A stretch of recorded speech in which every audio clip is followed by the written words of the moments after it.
Medina की फजा खामोश थी।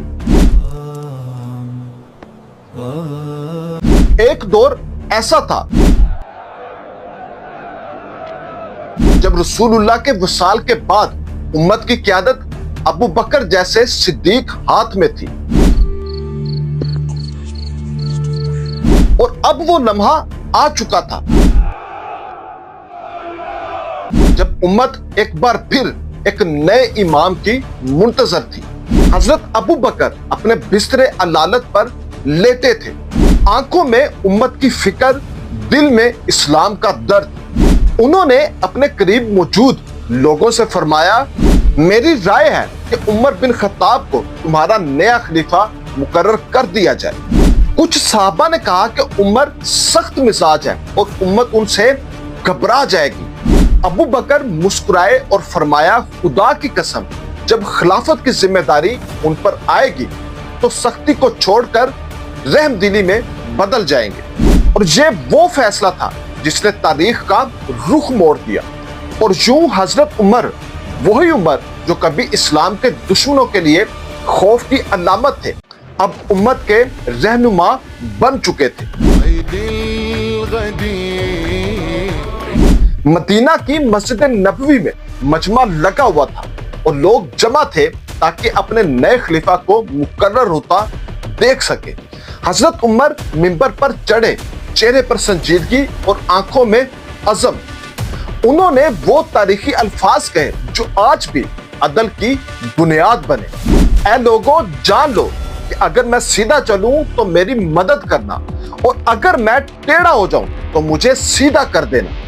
मैं अल्लाह से डरता हूं कि कहीं उसके बंदों पर जुल्म ना हो जाए। और ये जुमले सिर्फ एक खुतबा नहीं थे, बल्कि एक नए निज़ाम खिलाफत की शुरुआत थी। हजरत उमर ने खिलाफत संभालते ही सबसे पहले अदल और इंसाफ को अपना मंशूर बनाया। उन्होंने कहा कि जिस पर जुल्म हुआ वो चाहे गैर मुस्लिम ही क्यों ना हो, मैं उसको उसका हक दिलाऊंगा। और उनके दौर में अदल सिर्फ अमीरों या ताकतवरों तक महदूद नहीं था, बल्कि एक आम शहरी को भी खलीफा के खिलाफ अदालत में बोलने की आजादी थी। और यही वो दौर था जब अदालतों, पुलिस और बैतुल माल का बाकायदा निजाम कायम किया गया।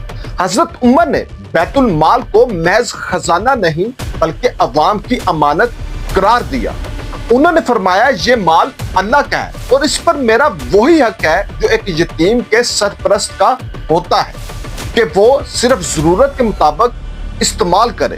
फिर हजरत उमर ने इस्लामी हुकूमत के लिए वो बुनियादें रखी जो आज भी दुनिया के बेहतरीन निज़ाम हुकूमत की मिसाल है। उन्होंने मुख्तलिफ महकमे बनाए, फौज के लिए अलग निज़ाम, मालियात के लिए अलग दफ्तर, अदालतों में काजी मुकर्रर किए और पुलिस के जरिए अमनो इंसाफ को यकीनी बनाया। और ये वो वक्त था जब मदीना दुनिया का सबसे मुनज़्ज़म शहर बन गया।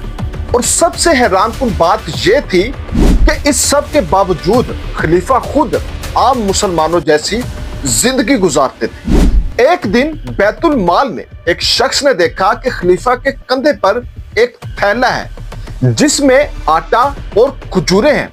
उस शख्स ने बड़ी हैरत से पूछा, अमीरुल मोमिनीन, आप कहाँ जा रहे हैं? हजरत उमर ने जवाब दिया, शहर के एक गोशे में एक बेवा औरत भूखी है और उसके बच्चे रात से रो रहे हैं, और मैं नहीं चाहता कि क़यामत के दिन अल्लाह पाक उनके आंसुओं का मुझसे हिसाब ले। और वो शख्स ये सुनकर ज़ारो कतार रोना शुरू हो गया। और ये था इस्लामी हुकूमत का असल मफहूम। हजरत उमर का लिबास सादा, खाना मामूली और रिहाइश आम मुसलमानों जैसी थी, लेकिन अदल में वो पहाड़ की तरह मजबूत थे। उनके दौर में कोई ताकतवर कमजोर पर जुल्म नहीं कर सकता था। एक मौका पर एक गवर्नर ने बड़े फख्र से कहा कि मेरे इलाके में मेरे खिलाफ किसी को भी मुखालफत की जुर्रत नहीं। तो हजरत उमर ने फौरन जवाब दिया, तो मैं तुम्हें मासूल करता हूं, क्योंकि जहां लोग खौफ से खामोश हो जाएं, वहां अदल मर जाता है। उनके दौर में इस्लामी सल्तनत अरब से निकलकर इराक, शाम, ईरान और मिस्र तक फैल गई।